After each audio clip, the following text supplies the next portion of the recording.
Are there certain calisthenics exercises you've got stuck on? You're just not progressing, no matter how hard you try. And each time you perform them, you're doing the same number of reps or less, or even worse, you're failing at the exercise altogether. Now, the question you're probably thinking is, what exactly is holding me back here? I'm putting in all this time and effort, so why am I not making the progress that I see other athletes making? Well, the truth is the solution is undoubtedly quite simple. Never, never, never make the following 3 calisthenics mistakes. And when you find out what those are in this video, you'll blast through those plateaus. So firstly, this is the worst possible thing you can do, and it's something I see people do all the time, and this is to practice your skills whenever you feel like it by not having a set workout schedule. Because the truth is your body doesn't know the difference between force applied through your own body weight or force applied through external resistance. So just as you wouldn't go to the gym and randomly perform any lifts you felt like it with weights on any day you felt like it,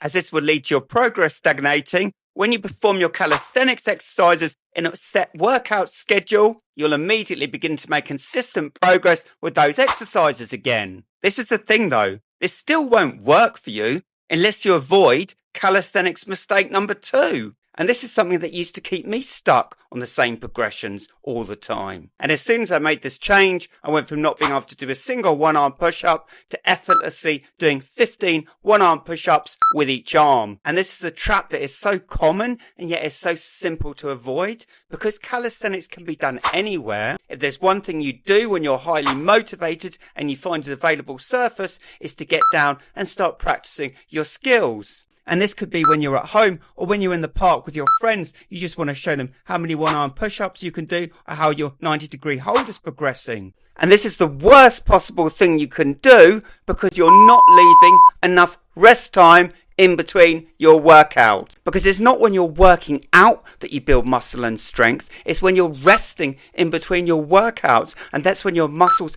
tendons and ligaments get the chance to recover.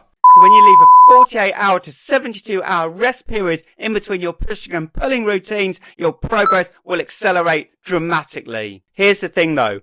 All of this will only work if you don't make the last mistake, which is perhaps the most common of all. And this is something you don't see many people talk about because they just don't understand the negative impact it's having on their training. And this is not working up gradually to advanced progressions, as it's incredibly taxing on the central nervous system to be performing 1 or 2 sloppy reps of an exercise you're just not ready for yet. And a good example of this will be to try to perform handstand push-ups with your feet sliding around all over the wall.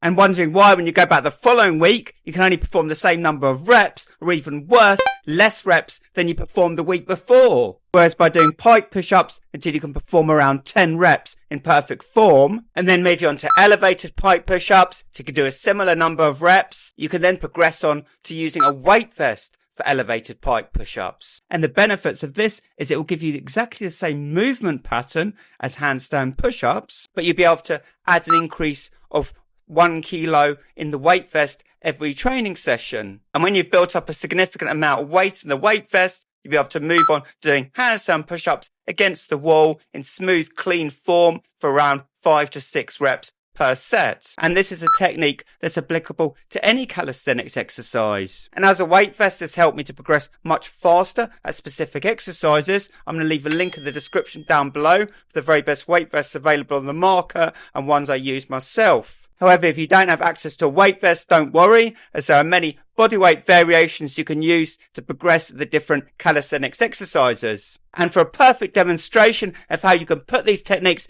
into effect today, I'm going to leave a link here to our one-arm push-up tutorial. So hit that like and subscribe button, share with your friends, turn your notifications on, and I'll see you all over at my one-arm push-up tutorial now.